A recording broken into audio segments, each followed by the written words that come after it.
ప్రభువునందు అత్యంత ప్రియులైనటువంటి మా ప్రియులందరికీ ప్రభువు నామమున మీకు మా శుభావందనాలు తెలియజేస్తున్నాం. ప్రసంగి గ్రంథం 7వ అధ్యాయం 8వ వచనాన్ని ఆధారం చేసుకొని కార్యారంభం కంటే కార్యాంతము మేలని, ఈ చివరి దినాల మనము ఏ విధంగా ఉండాలి, ఏది మనకు మేలు క్షేమము అనేటువంటి విషయాన్ని తలస్తూ ఆమోసు గ్రంథము 1వ అధ్యాయము నుండి కొన్ని విషయాలు మనం చూస్తూ ఉన్నాం. ఈ దినమున కూడా ఆమోసు గ్రంథము 1వ అధ్యాయము 13 నుండి ఉన్నటువంటి సందర్భాలను మనము చదువుతాం. 13 నుండి యెహోవా సెలవిచ్చినది ఏమనగా, అమ్మోనీయులు 3 సార్లు 4 సార్లు చేసిన దోషమును బట్టి నేను తప్పకుండా వారిని శిక్షిస్తాను. గమనించండి, తప్పకుండా శిక్షిస్తాను, తప్పకుండా దేవుడు ఎట్లాంటి వాడు అంటే, వారు చేసిన దోషాన్ని బట్టి తప్పకుండా ఏం చేసేవాడు అంటే శిక్షించేవాడు. నేను ఇంత ముందు కూడా చెప్తూ వచ్చినాను, ఆయన తప్పక శిక్షిస్తాడు. తప్పకుండా మనం ఈ భాగంలో మనం చూడగలము, తప్పకుండా శిక్షిస్తాడు. పోయిన భాగంలో కూడా మనం చూసినాం. తప్పకుండా దేని బట్టి అంటే వారు చేసిన దోషమును బట్టి, వారు చేసిన ఏ దోషం చేసినారో, ఏ నేరం చేసినారో ఆ దోషాన్ని బట్టి దేవుడు తప్పకుండా ఆయన తీర్పు తెచ్చేటువంటి వాడుగా ఉన్నాడు. కాబట్టి పిల్లారా, మనం గమనించవలసిన విషయం ఏంటంటే, ఆయన తీర్పు తెచ్చేటువంటి దేవుడు కాబట్టి మనం ఆయన తీర్పుకు మనము గురి కాకుండా ఉండాలని దేవుడు మనకు తెలియజేసినటువంటి విషయాన్ని మనము ఎరగవలసిన వారముగా ఉంటున్నాం. కాబట్టి గమనించండి, మీరు ఎరగవలసిన ఈ సత్యాన్ని మీరు గమనించాలి. ఎందుకంటే ఆయన సర్వలోకానికి నాథుడు. ఒక సందర్భంలో అబ్రహాము దేవునితో మాట్లాడిన సందర్భం మనకు కనబడుతుంది. దేవునితో మాట్లాడే సందర్భం ఆదికాండము 18వ అధ్యాయంలో ఈ విధంగా వ్రాయబడి ఉంది. 25వ వచనంలో దేవుడు 3 మనుషులుగా అబ్రహాం దగ్గరికి వచ్చినారు. వచ్చేసి అక్కడి నుంచి తిరిగి వారు సొదొమ గొమొర్రా వైపు వెళుతూ అబ్రహాంతో మాట్లాడుతున్నారు. సొదొమ యొక్క దోషాన్ని గురించి నా దగ్గరికి వచ్చింది ఆ మొర, నేను వెళ్ళి చూస్తున్నందుకు వెళ్తున్నాను చెప్పినప్పుడు అబ్రహాం గారు ఒక మాట మాట్లాడినాడు. 25వ వచనం, ఆ చొప్పున చేసిన దుష్టులతో కూడా నీతిమంతులను చంపుట నీకు దూరమగును గాక, నీతిమంతుని దుష్టులతో సమానంగా ఎంచుట నీకు దూరమగును గాక, సర్వలోకమునకు తీర్పు తీర్చు, అంతేనా, సర్వలోకమునకు తీర్పు తీర్చువాడు న్యాయము చేయడా అని చెప్పాడు. సర్వలోకమునకు ఏం చేసే దేవుడు? మన దేవుడు న్యాయము చేసేటువంటి దేవుడు. ఆయన న్యాయవంతుడు, ఆయన న్యాయవంతుడండి. కాబట్టి గమనించవలసిన విషయం ఏంటంటే, ఆయన న్యాయమును కనికరం కలిగినటువంటి దేవుడు. కాబట్టి అందుకని న్యాయం తీరుస్తా ఉన్నాడు. ఏం చేసినంటే వాళ్ళు చేసిన దోషమును బట్టి ఆయన న్యాయం తీర్చవలసిన వాడుగా ఉంటున్నాడు. అందుకనే దేవుడు న్యాయాధిపతి, సర్వలోకానికి న్యాయాధిపతి. అందుకనే మనం చూస్తున్నాము ఒక్కొక్క దేశానికి దేవుడు ఏ విధంగా తీర్పు తీరుస్తున్నాడో వాళ్ళు చేసిన దోషాన్ని బట్టే. ఈ రోజు కూడా మనం గమనించవలసిన విషయం, అమ్మోనీయులు. ఎవరు ఈ అమ్మోనీయులు అనంటే, ఆదికాండము 19వ అధ్యాయంలో మనం చూస్తారు. అమ్మోనీయులు, మోయాబీలు లోతు యొక్క సంతానం. వీళ్ళందరూ కూడా లోతు సంతానము. ఇప్పుడు లోతు సంతానం ఏమైనారు అంటే అమ్మోనీయులు కదా. అమ్మోనీయులు 2 కుమార్తెలు ఆయనకు, మోయాబి, అమ్మోని అనేటువంటి. కాబట్టి మోయాబు పెద్దది, అమ్మోని చిన్నది. ఇప్పుడు అమ్మోనీయులు ఆ ఒక్క వంశంలో చూసుంటే వారంతా అమ్మోనియా దేశం అయిపోయింది, వాళ్ళు దేశం. కాబట్టి వాళ్ళు చేసిన దోషం ఏంటిది? వాళ్ళు చేసిన దోషం ఏంటంటే గమనించండి, 3-4 సార్లు చేసిన దోషం బట్టి తప్పకుండా వారిని శిక్షిస్తాడు. ఏం చేశానంటే, ఏలైనగా తన సరిహద్దులను మరి విశాలం చేయదలసి గిలాదులోని గర్భిణి స్త్రీల కడుపులను చీల్చినట్టు. ఎంత భయంకర! గిలాదులోని, ఇది ఇశ్రాయేల్ యొక్క దేశంలో ఉన్నటువంటి ప్రాంతము. గిలాదు అనేటువంటి ప్రాంతాన్ని మీరు ఎరగండి. ఇది గిలాదు ఇశ్రాయేల్ యొక్క దేశము. కాబట్టి ఇశ్రాయేల్ యొక్క గోత్రికులు ఉండేటువంటి యొక్క దేశం. దీని ప్రక్కన ఉన్నటువంటి వారే అమ్మోనీయులు. దీని ప్రక్కన ఉన్నటువంటి వాళ్ళ దేశానికి ఆనుకొని ఉన్నటువంటి వాళ్ళే అమ్మోనీయులు. వాళ్ళు ఏం చేసినట్ట, వారి సరిహద్దులను విశాలం చేయదలుచుకున్నట్ట.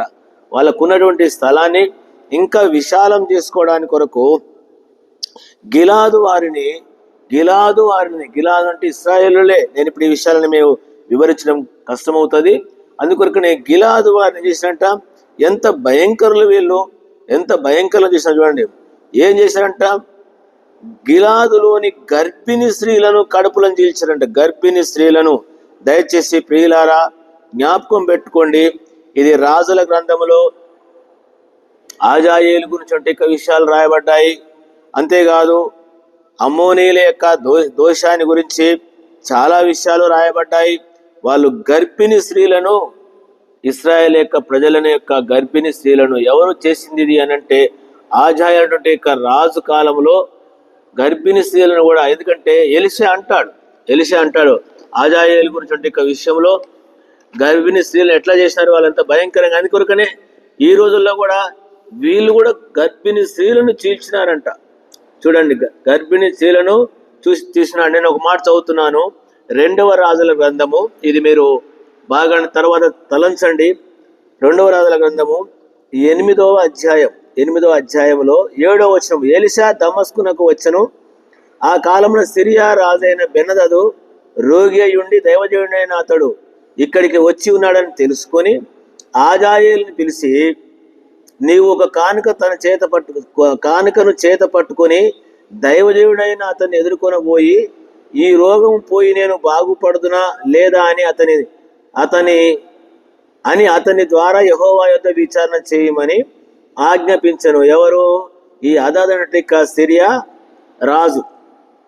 అప్పుడు చెప్పినటువంటి మాట ఏంటంటే 9వ వచనం. కాబట్టి ఆజాయేలు దమస్కులో ఉన్న మంచి వస్తువులన్నిటిలోని 40 ఒంటెల మోత కానుకగా తీసుకొని అతడు ఎదుర్కొనబోయి అతని ముందర నిలిచి, నీ కుమారుడైన సిరియా రాజైన బెన్హదదు నాకు కలిగిన రోగం పోయి నేను బాగుపడుదునా లేదా అని నిన్ను అడుగుటకు నన్ను పంపినని చెప్పాను. ఎవరు?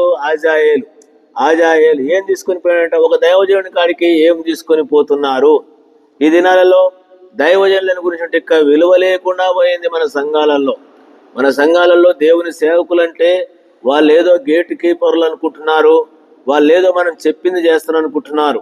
కాబట్టి ఇలాంటి దినాలలో ఉన్నాం. ఇది కూడా ఎంతో బాధకరమైన విషయాలు. ఈ దినాలలో సేవకు విధానం అయిపోయింది, విశ్వాసం యొక్క విధానాన్ని తప్పినారు. గమనించండి, ఎలీషా దగ్గరికి ఈ యొక్క రాజు ఏం తీసుకొని పోమని చెప్తున్నాడు అంటే, తనకు ఒక కానుక తీసుకొని పోవాలి. ఒక దైవజనుడిని దర్శించడానికి వెళ్ళినప్పుడు ఏ విధంగా వెళుతున్నాం. అంతేకాదు సిరియా రాజు అంటే నయమాన్ కూడా ఏం చేశాడు? ఎలీషా దగ్గరికి ఏం తీసుకుని వచ్చినాడు మనకు తెలుసు. అంటే ఒక దైవజనుడిని దగ్గరికి వెళ్ళేటువంటి వారు ఏ విధంగా వెళ్ళాలి అనేటువంటి ఈ భాగాన్ని మనం ఎరగాలి. సౌలు కూడా అట్లా వెళ్ళినాడు. మనం ఆ దైవజనుడి దగ్గరికి, సమూయేలు దగ్గరికి వెళ్తున్నాం కదా, మన కాడ ఏమి కానుక లేదు కదా, మనం ఎట్ట వెళ్దాము అని చెప్పేసి ఈ అవగాహన లేకుండా ఉన్న దినాల్లో ఉన్నాం. ఈ దినాలు మరీ సేవకులంటే లెక్క లేకుండా సేవకులను ఎంతో విధాలుగా చేసేటువంటి వాళ్ళు ఉన్నారు. సంఘాలలో నడిపించే వాళ్ళు కావచ్చు, ఇంకా సంఘంలో నడిపించే పెద్దలు కావచ్చు, పరిచారకులు కావచ్చు, విశ్వాసులు కావచ్చు, ఏ విధంగా ఉన్నారో మనము కూడా మరోసారి ఎరగవలసిన వారముగా ఉంటున్నాం. అందుకని ఈ కానుక తీసుకొని ఎంత తీసుకొని పోయినాడో చూడండి, 40 ఒంటెలంట. గమనించండి, ఏం తీసుకొని పోయినాడు? 40 ఒంటెల మీద తీసుకొని పోయినట్ట. మరి ఎంత తీసుకొని పోయినాడో ఏమో మనకు తెలియదు, కానీ తీసుకొని పోయి 40 ఒంటెల మోతంత కానుక, 40 ఒంటెలు మోసే కానుక తీసుకొని పోయినాడంట. సరే, ఇప్పుడు నేను విషయం ఇది కాదు. పోయి నిలబడితే అతడు చెప్పినాడంట 11వ వచనం. ఆజాయేలు ముఖము చిన్నబోనంత వరకు ఆ దైవజనుడు అతన్ని తేరి చూచుతూ కన్నీళ్లు రాల్చిందంట. ఎలీషా గారు ఆజాయేలు యొక్క ముఖము చూసి చిన్నబోయే అంతవరకు అతని ముఖము చూసి కన్నీళ్లు కాల్చినాడు. ఆజాయేలు నా ఏలినవాడ ఆయన, నీవు కన్నీళ్లు రాల్చడమేమని అతన్ని అడగగా ఎలీషా ఇలాగు ప్రత్యుత్తరమిచ్చెను, ఇజ్రాయేలు వారి గట్టి స్థలములను నీవు కాల్చివేయుదువు, వారి యవనస్తులను కత్తి చేత హతము చేయుదువు, వారి పిల్లలను నేలకు వేసి కొట్టి చంపుదువు, వారి గర్భిణుల కడుపులను చీపి వేయుదు గనక నీవు వారికి చేయబోవు కీడును నేను ఎరిగి ఉండ చేత కన్నీళ్లు రాల్చుచున్నాను. అందుకు ఆజాయేలు కుక్క వంటి వాడనైన నీ దాసుడనైన నేను ఇంత కార్యము చేయుటకు ఎంతటి వాడనని అతనితో అనగా, ఎలీషా, నీవు సిరియా మీద రాజు అవుదు అని యెహోవా నాకు బయలుపరిచి ఉన్నాడను. అంతటా అతడు ఎలీషా వెళ్ళి తన యజమానుని యొద్దకు రాగా, అతడు ఎలీషాతో చెప్పినది ఏమని అడగగా, అతడు, నిజముగా నీవు బాగుపడదు అతడు చెప్పినను. అయితే మరునాడు హజాయేలు ముదురు బట్ట తీసుకొని నీటిలో ముంచి రాజు ముఖం మీద పరచగా అతడు చచ్చెను. అతడు హజాయేలుకు మారుగా అతడు ఏమైందంట, రాజు అయినాడు. ఎవరి గురించి? ఇశ్రాయేల్ యొక్క ప్రజలను గురించి రాబోయేటువంటి నీ దినములలో 12వ వచనం ప్రకారం, ఇశ్రాయేలు వారి గట్టి స్థలములను నీవు కాల్చివేయుదువు. ఇది ఆహాబు యొక్క కాలములో జరిగినటువంటి సందర్భాలు కూడా మనం ఎరగవలసిన వారంగా ఉంటాం. వారి యవనస్తులను కత్తి చేత హతం చేయదు, వారి పిల్లలను నేలకేసి కొట్టి చంపుదు, వారి గర్భిణులు ఎంత కఠినుడు. కాబట్టి గమనించవలసిన విషయం ఏంటంటే, ఇశ్రాయేల్ యొక్క ప్రజలకు ఏమి చేయబోతున్నాడో ఒక సందర్భాన్ని నేను మీకు చెప్తున్నాను. ఒక సందర్భం అంటే ఇశ్రాయేల్ ప్రజలు జరిగిన సంగతి ఇక్కడ కూడా మనం చదువుకుంటే ఇక వచనంలో గమనించవలసిన 13వ వచనంలో ఏమంటాడు, వారు తన సరిహద్దులను విశాలం చేయడానికి కొరకు గిలాదులోనంటే ఇశ్రాయేల్ యొక్క ప్రాంతానికే గిలాదు గర్భిణీ స్త్రీల కడుపులను ఏం చేస్తారంట. ఇది రెండో భాగంగా మనం గమనించగలం ఏంటంటే, గర్భిణీ స్త్రీలను వారి కడుపులను చీల్చుతారంట. ఇంకోటి ఏంది, రబ్బా యొక్క పట్టణం గురించినటువంటి సందర్భం. గర్భిణీ స్త్రీలను చించుట అనేటువంటి మాటకు వస్తే ఇక్కడ హిబ్రూ భాషలో ఒక మాట ఉంది, డివైడ్ ద మౌంటైన్స్ అంటే ఏం చేస్తారంట, పర్వతాలను చీల్చుతారు అని అంట. గర్భిణీ స్త్రీలను అంటే కూడా ఈ రోజుల్లో సంఘాలను, స్త్రీ సంఘానికి పోల్చబడుతోంది. వారి గర్భిణీలు అంటే సంఘాలను చీల్చేటువంటి వారు. ఇంతకుముందు ఏదోముని గురించి కూడా మనం చెప్తూ వచ్చినాం. ఇక్కడ కూడా ఏమంటాడు, వాళ్ళు డివైడ్ పరిపాలన చేస్తూ ఉంటాడు. అందుకనే డివైడెడ్ ద మౌంటైన్స్ అంటే పర్వతాలను ఏం చేస్తూ ఉన్నారంటే చీల్చేస్తూ ఉన్నారు. ఈ దినాల్లో సంఘాలనే చీల్చేటువంటి వారుగా ఉన్నారు. ఇది అమ్మోనీల విషయం. దేవుని బిడ్డలారు, అందుకనే వారి మీదకి వచ్చేటువంటి శిక్షణ గురించి నేను కొన్ని విషయాలు నేను మీకు గుర్తు చేస్తాను. గమనించండి. ఇర్మియా గ్రంథము 49వ అధ్యాయము మొదటి నుంచి నేను చదువుతున్నాను. ఈ భాగాన్ని మీరు చదువుకోండి. ఎందుకంటే ఈ విషయాలు వినేటువంటి మనము ఏం చేయవలసిన వారంగా ఉంటున్నామంటే, మనం ఆ విధంగా ఉండకుండా, దేవుడు న్యాయాధిపతి కాబట్టి ఆ తీర్పుగాలు కాకుండా ఇంకా మనము సంఘాలను చీల్చేవారంగా ఉంటే, వారి యొక్క స్థలాలంటే విశాలపరచుకోవడానికి వరకు పక్కన ఉండే స్థలాలను ఎట్లా మనం ఆక్రమించుకుంటామో, సంఘాలను అట్లా ఆక్రమించుకోవడానికి లేక దేవుని ప్రజలను డివైడ్ చేసి చీల్చడానికి కొరకు ఉన్నటువంటి వారంగా ఉన్నట్లయితే ఎంతో బాధకరమైన విషయం. గమనించండి. 49వ అధ్యాయం 49, ఇర్మియా గ్రంథం 49 మొదటి నుంచి, అమ్మోనీలను గూర్చి యెహోవా ఇలాగ సెలవిస్తున్నాడు, ఇశ్రాయేలుకు కుమారులు లేరా, అతనికి వారసులు లేకపోయినా మల్కోము గాదును ఎందుకు స్వతంత్రించుకోను, మల్కోము గాదును ఎందుకు స్వతంత్రించుకోను, అతని ప్రజలు దాని పట్టణంలో ఎందుకు నివసింతురు, కాగా యెహోవా ఇలాగ సెలవిస్తున్నాడు, రాగల దినములలో నేను అమ్మోనీల పట్టణమగు రబ్బా మీదికి వచ్చు, యుద్ధం యొక్క ధ్వని వినబడజేయుదును, అది పాడు దిబ్బగును. దయచేసి గమనించండి. రబ్బా పట్టణాన్ని గురించి కానీ, రబ్బా కూడా ఇక్కడ కూడా మనకి ఏం కనబడుతుంది, ఆమోసు గ్రంథము 1వ అధ్యాయంలో 14వ వచనం, రబ్బా యొక్క ప్రాకారమే నేను ఏం చేస్తాను, అగ్ని రాజబెట్టుదును అంట.